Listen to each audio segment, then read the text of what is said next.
Goeiedag liewe vriende, ons het verlede week in ons erediens 'n bietjie stilgestaan by die onderwerp Nuwe Jaar, Nuwe Ek, natuurlik so aan die begin van die jaar. En ons het veral moeite gemaak met die onderskeid tussen hoe die nuwe ek in die nuwe jaar moet lyk. En om dit te bepaal het ons die baie belangrike gesprek gehad oor die wêreldbeeld wat ons aanhang en die rol wat jou wêreldbeeld speel in hoe jy nuwe ek sou definieer. Nou jou wêreldbeeld het ons verlede week gesê is basies die antwoord op die 3 sentrale vrae van elke mens se lewe. En dit is, wie is ek, wat doen ek hier en waarheen is ek op pad? En natuurlik is daar 'n klomp vrae wat afgelei word van hierdie 3 kernvrae. Vrae dan nou soos, is daar 'n God? Hoe kan ek hom, haar of dit leer ken? Hoe het die aarde ontstaan? Waar kom lewe vandaan? Is daar 'n absolute morele standaard buite myself of besluit elke generasie en elke mens vir hulself wat reg en verkeerd is? Het alle lewe dieselfde status en waarde? Ensovoorts. Ons gaan nou nog 'n paar van hierdie vrae kyk. Nou hierdie vrae en moontlike antwoorde of selfs gebrek aan antwoorde of die oortuiging dat antwoorde op hierdie vrae nie moontlik is nie, is wat ons noem jou wêreldbeeld. Dis basies die lens waardeur jy na die wêreld kyk en waardeur jy van die wêreld probeer sin maak. Dit is die raamwerk waarbinne jy jou lewe leef en waar volgens ook jy jou lewe orden. Nou ons het gehoor dat daar 'n legio wêreldbeelde daar buite is. Byvoorbeeld, 'n ateïstiese wêreldbeeld. Dit is 'n wêreld sonder 'n God. So hoekom worry? Geniet jou lewe. Die agnostiese wêreldbeeld. 'n Wêreld waar God dalk of dalk nie bestaan nie. Wie weet. Dan 'n deïstiese wêreldbeeld. 'n Wêreld waar God bestaan, maar hy is 'n veraf onbetrokke, onpersoonlike God. Wat nie betrokke sal raak in mense sake en ook nie regtig omgee wat verder hier op aarde gebeur nie. Dan natuurlik een van die kernwêreldbeelde van die tyd waarin ons leef, die materialistiese wêreldbeeld. Alles wat bestaan is materieel, fisies. Daar is nie iets soos die bonatuurlike nie. Daar is geen skepping gewees nie, geen wonderwerke nie en ook geen gebedsvoering nie. Dan een wat baie spoed gevang het die laaste 50, 60, 70 jaar is die postmoderne wêreldbeeld. Ons het 'n groot impak in ons lewensheid vandag. Is ons, alles wat in ons bestaan antwoorde kan gegee word vir, is sosiale konstrukte en daarom is alles relatief. Daar is nie iets soos absolute waarheid of universele waardes nie. En dan sommer net so laaste enetjie, eksistensiële wêreldbeeld. Ons leef in 'n heelal sonder betekenis en daarom is elke individu vry om hulle eie betekenis in hierdie lewe te skep. En daar is dan nog baie waaroor 'n mens kon praat en selfs kon opnoem. En hierdie wêreldbeelde, almal van hulle, antwoord die 3 kern wêreldbeeld vrae anders. Wie is ek? Wat maak ek hier? Waarheen is ek op pad? Of hulle gee antwoord daarop, of hulle sê, ons weet nie of daar 'n antwoord is nie, of selfs 'n antwoord is nie moontlik nie. Maar elkeen van hulle worstel met hierdie 3 vrae. Nou wat ons as Christene betref, is daar basies 2 oorkoepelende wêreldbeelde. Die Christelike wêreldbeeld, of die Bybelse wêreldbeeld sou ons ook kon sê, en al die res. En een van die mees kenmerkende eienskappe van die Christelike wêreldbeeld, wat dit die mees gehate en mees vervolgde wêreldbeeld in die wêreld maak, is die eksklusiwiteit daarvan. Nou wat beteken dit? Dit beteken jy volg of die Christelike wêreldbeeld in sy geheel, of jy volg 'n ander wêreldbeeld. Daar is nie iets soos 'n Christelike wêreldbeeld gemeng met byvoorbeeld 'n bietjie materialisme nie. As al wat bestaan die fisiese werklikheid is, soos wat materialisme sê, wie was Jesus dan? Hy was dan net 'n goeie morele leermeester, wat nooit wonderwerke gedoen het of uit die dood uit opgestaan het nie.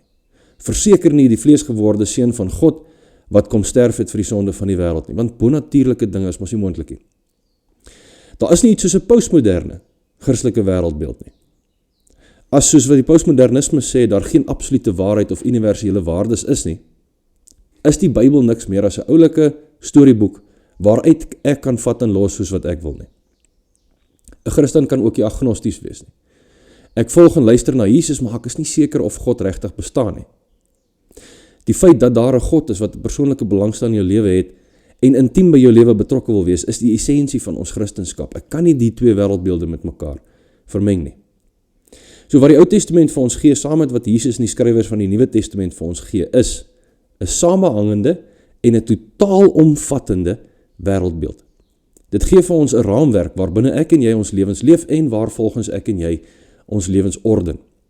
Dit gee vir ons die ware antwoorde op die vraag, wie is ek, wat doen ek hier en waarin is ek op pad? En ook ware antwoorde op die vraag wat ons daarvan kan aflei. Byvoorbeeld die wat ons nou al reeds genoem het, nog 'n paar ander, waar kom alles vandaan? Hoekom is daar iets en nie niks nie? Hoekom lyk die wêreld soos wat dit lyk? Hoekom is daar iets soos boosheid? Het my lewe enigsins betekenis? Wat is die goeie en wat is slegte optrede? En dit alles antwoord die Skepper God vir ons op 'n baie spesifieke manier deur sy woord. En praat die Skepper God teen enige wêreldbeeld wat ander antwoorde op hierdie vrae probeer gee. Hoekom? Ek dink dis die belangrikste vraag wat ons vanoggend vir mekaar moet vra. Want dit is sy werklikheid, wat hy op 'n baie spesifieke manier geskep het. Hy alleen ken en praat die waarheid oor die aard van ons werklikheid.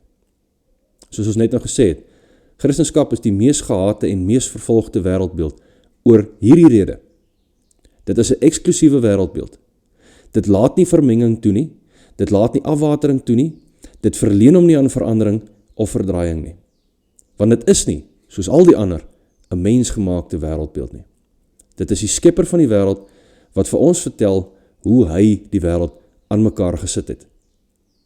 Om te leef deur die lens en binne die raamwerk van die Christelike wêreldbeeld is om te leef in die waarheid en volgens die waarheid. Ek is die laaste paar maande besig om onder andere deur Levitikus te worstel. En dit is kenmerkend hoe ernstig God daaroor is dat sy volk sy woorde as wet en waarheid sou vat.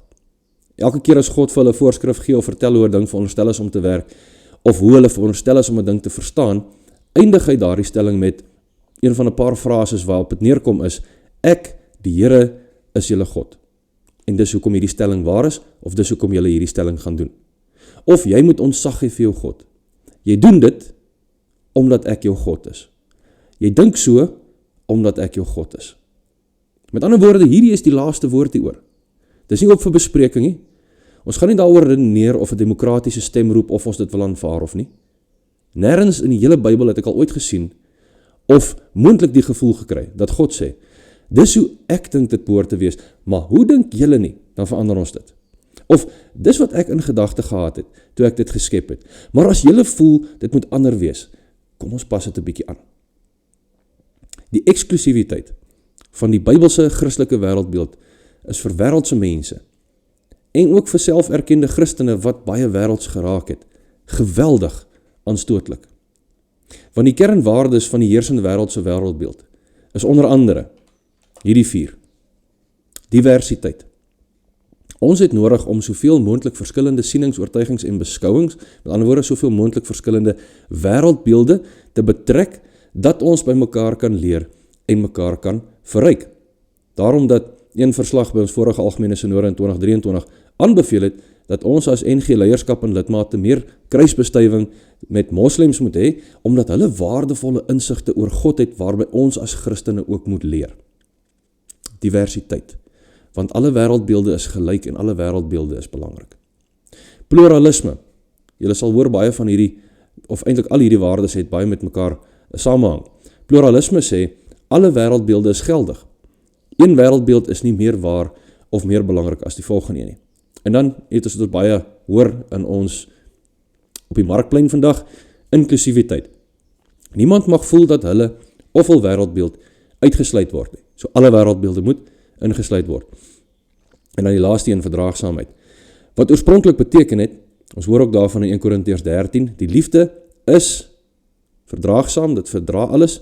Nou oorspronklik het dit beteken dat ek ander wêreldbeelde wat anders as my eie een is, sal respekteer, alhoewel ek nie daarmee saamstem nie. Maar soos wat 'n klomp van hierdie ou woorde nuwe betekenisse gekry het onder die nuwe bedeling waarin ons vandag staan, beteken hierdie verdraagsaamheid aanvaar, nie verdra nie, aanvaar almal se wêreldbeelde as net so geldig en waar as joune. So op grond van hierdie kernwaardes van die heersende wêreldse wêreldbeeld en op grond van hoe die eksklusiwiteit van die Christelike wêreldbeeld daarteen indryf, is daar baie mense buite en selfs binne die kerk wat die unieke aard van die Christelike wêreldbeeld meer verteerbaar wil maak vir wêreldse mense, deur dit te reduseer, dit af te water, dit te verander en ook wanvoor te stel as Christendom gaan uiteindelik oor liefde. En liefde is niks anders nie as, en dan definieer hulle dit self, hulle gaan nie na die Bybel toe om dit te definieer nie. Hulle definieer dit as radikale, onvoorwaardelike insluiting, aanvaarding en omarming van alle mense, ongeag hulle gedrag of leefstyl, ongeag hoe hulle dink oor God of Jesus, ongeag hoe hulle dink oor die betroubaarheid van die Bybel, ongeag hoe hulle voel oor die belangrikheid van Jesus se kruisdood en opstanding. Wat hoor ons? Geen eksklusiwiteit nie. Geen voorwaardes, geen vaste beginsels wat ander dalk onwelkom of uitgesluit kan laat voel nie. Dis waartoe Christenskap gereduseer word deur wêreldse mense en ook wêreldse Christene. Nou dis geweldig ontstellend om met sulke mense te doen te kry, buite en veral binne in die kerk, wat hierdie verdraaide Christelike wêreldbeeld aangeneem het en verkondig. Dis ontstellend, dis ontwrigtend, en dit is waaroor die groot stryd en frustrasie in ons kerk die laaste klompie jare gaan, maar dis nie verrassend nie. Ek wil vir julle vat na 1 Korintiërs 1, vers 18 en ook vers 23 tot 24. Paulus skryf, die boodskap van die kruis is immers dwaasheid vir diegene wat verlore gaan. Maar vir ons wat verlos word, is dit die krag van God. Ons egter verkondig 'n gekruisigde Christus. Nou die term, 'n gekruisigde Christus of 'n gekruisigde Jesus, is die sentrale beginsel waarop die hele Christelike wêreldbeeld staan. Dit sê vir ons alles wat ons oor die aard van God, die aard van die mens en die aard van ons werklikheid hoef te weet. Dit sê vir ons dat God die mens goed geskep het, na sy beeld. Weens trots het die mens teen God gerebelleer en het sonde en verwydering in die wêreld ingekom. Verwydering tussen mens en God en ook verwydering tussen mens en mens. In ander woorde, nou is die beeld van God waarmee ons geskep is en waarin ons geskep is nou beskadig. Maar God het as gevolg van sy liefde vir ons 'n plan in werking gestel wat dit vir hom sou moontlik maak om geregtigheid te laat geskied teen sy rebelse skepsels, maar terselfdertyd ook genade te kan gee.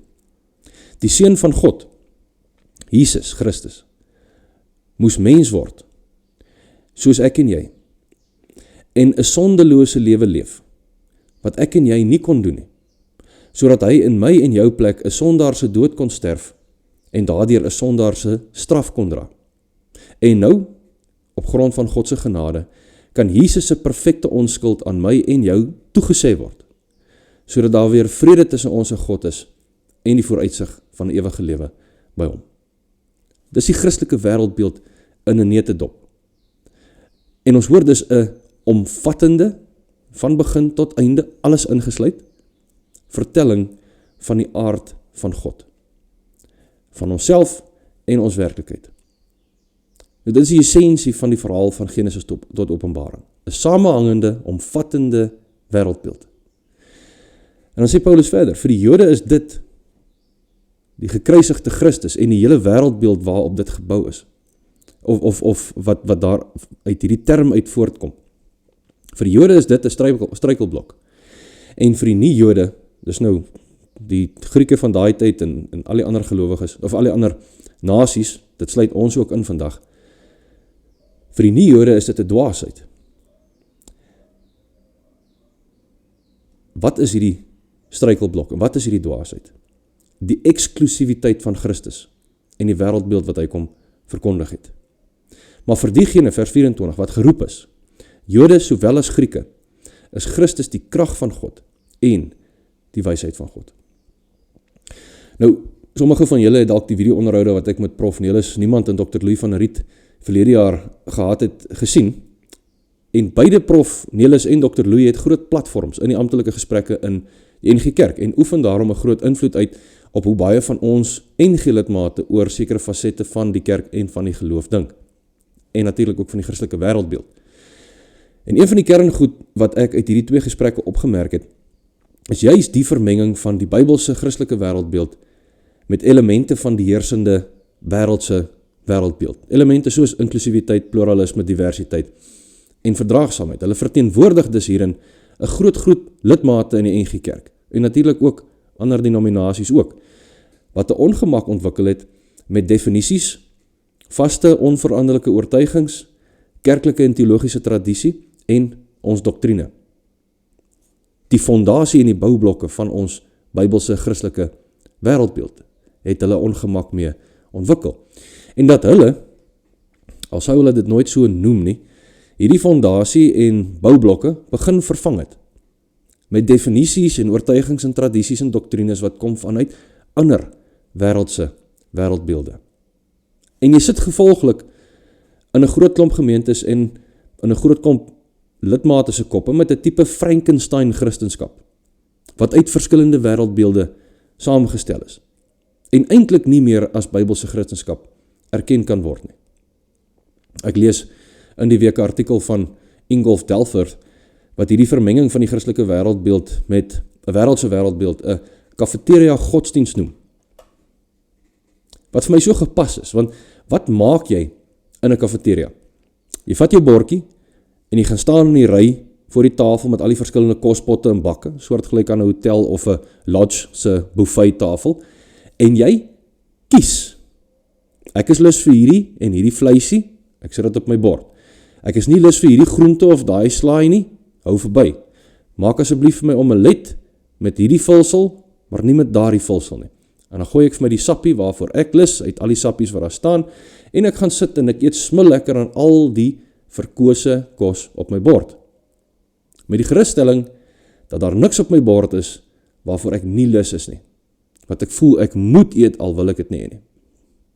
En baie kerklidmate en selferkende Christene bedryf so cafeteria godsdienst, waar ek so gaan skep by verskillende wêreldbeelde.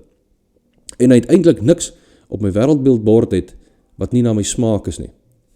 En miskien sit jy vanoggend hier en dink, Teboa, jy praat daarom nie van my vanoggend nie. Dis seker daai klomp daar rondom Tafelberg waarna jy verwys. Vriende, die mense in ons kerke waarna ek vanoggend verwys het, is nie bloot die ekstreme grensgevalle. Dis nie slegs die social justice aktiviste wat op synode taakspanne sit en die kerk soos 'n politieke party wil bedryf nie. Die liberale progressiewe dosente by die teologiese fakulteite wat jong Christenstudente breinspoel met radikale linkse ideologie nie. Of afgetrede sielkundige sosioloë en wetenskaplikes wat in die kerkbanke sit en neerkyk op die naïewe massas rondom hulle wat nog vasklou aan die Bybelse veeverhale nie. Het jy ooit by jouself gedink? Ek sukkel om God te aanvaar, want ek kan nie dink dat 'n liefdevolle God sal. En dan vul jy die leesbasie in. Dat 'n liefdevolle God ooit sal hierdie en hierdie een vir ewig hel toestuur nie. Soveel swaar kry sal toelaat nie. My pa, ma, seun of dogter op so 'n ongeleefde tyd van my af sou wegneem. Of ek sukkel om God te vertrou, want ek kan nie glo dat 'n regverdige God ooit sal van my verwag om hierdie en hierdie een te vergewe vir dit wat hy of sy aan my gedoen het nie. Of sal toelaat dat dit so goed gaan met mense wat korrupsie en diefstal pleeg nie. Of moordenaars en verkragters daarmee laat wegkom nie. As ek God was, sou ek dit nooit toegelaat het nie. Dit nie so vaag gestel het dat mense vir duisende jare daaroor moes wonder nie. Menseverhoudings nie so kompleks gemaak het nie. Nie so lank gevat het om terug te kom nie. Of ek weet die Bybel sê dit so, of vra vir my om hierdie so te doen of hierdie so te sien, maar ek kan dit nie aanvaar nie. En ek dink nie God sou dit so gedoen het nie. Ek dink nie God kan dit vir my verwag nie. By hierdie punt gaan ek maar my eie besluite maak. Ek dink God sal alright wees daarmee. Het enige van hierdie uitlatingsgedagtes of optredes sal ooit by jou opgekom. Dan is dit miskien nodig, liewe vriende, dat ek en jy hand in eie boesem steek en onsself ernstig die vraag afvra. Is ek 100% toegewyd aan die wêreldbeeld wat God deur sy woord aan my voorhou? Ongeag die ongemak in 'n wêreld wat nie versoenbaar is daarmee nie. Of ongeag die feit dat ek as gevolg daarvan soms dalk uitgesluit of oorgesien gaan word. Ongeag hoe dit my sosiale lewe, my drome, my persoonlike sensitiwiteite, my begeertes of my inklinasies gaan invloed. Is ek 100% toegewyd aan God se wêreldbeeld, ongeag die gevolge. En dis mos nou weer 'n nuwe jaar, en die woordjie dieet is iets wat jy hier en daar al dalk sou gehoor het of self sou gesê het. En in lyn met ons metafoor van die cafeteria godsdienst kan ons sê dat wanneer ons te staan kom voor en gekonfronteer word met die legio wêreldbeelde daar buite, wanneer ons na die tafel van die wêreldbeelde toe kom om te skep, ons streng sal skep volgens 'n Christelike dieet. Net sal skep en alles sal skep wat hoort tot die dieet wat God vir sy kinders voorskryf. Ek het so 'n bietjie oor die geskiedenis van die woord dieet gaan ondersoek instel en vrek interessant. Die woordjie dieet, soos wat ons hom vandag ken, wat verwys na jou eetprogram, het sy ontstaan in die Griekse woordjie diata, wat verwys het na 'n voorgeskrewe manier van leef. Nie net van eet nie, maar 'n voorgeskrewe manier van leef, 'n omvattende leefstyl. En dis gewoonlik voorgeskryf deur 'n dokter of 'n mentor of 'n geestelike begeleier. Nou dink gou, voorgeskrewe manier van leef. Raamwerk vir die lewe. Lens waardeur ek na die wêreld rondom my kyk en daarvan probeer sin maak. Wêreldbeeld waar volgens ek my lewe orden. Die Bybel is die diata, die dieet, die manier van leef in hierdie wêreld en die manier van dink oor hierdie wêreld wat God aan sy kinders voorskryf. Om waarlik Christen te wees, beteken dat ek die Christelike wêreldbeeld in sy totaliteit aanvaar. Dit beteken dat ek God volkome vertrou, selfs met vrae wat onbevredigende antwoorde het, selfs met vrae wat lyk of dit nie in hierdie lewe bevredigende antwoorde gaan kry nie. Om waarlik Christen te wees beteken dat ek nie my eie antwoorde in God se wêreldbeeld inforceer, sy wêreldbeeld verdraai, verander of afwater nie, omdat dit moeilike of onbevredigende antwoorde so bietjie meer verteerbaar maak nie. So kom ons neem onsself voor, dat ons nie gevang sal word 'n kafeteria godsdienstbedryf nie. Kom ons beywer ons om te groei in die volle kennis van God se wêreldbeeld en kom ons moedig mekaar aan om uitverkoop daaraan te leef en in volle vertroue dat ons hemelse Vader ons beste belange op die hart dra. Amen. 'n Goeie week vir julle verder.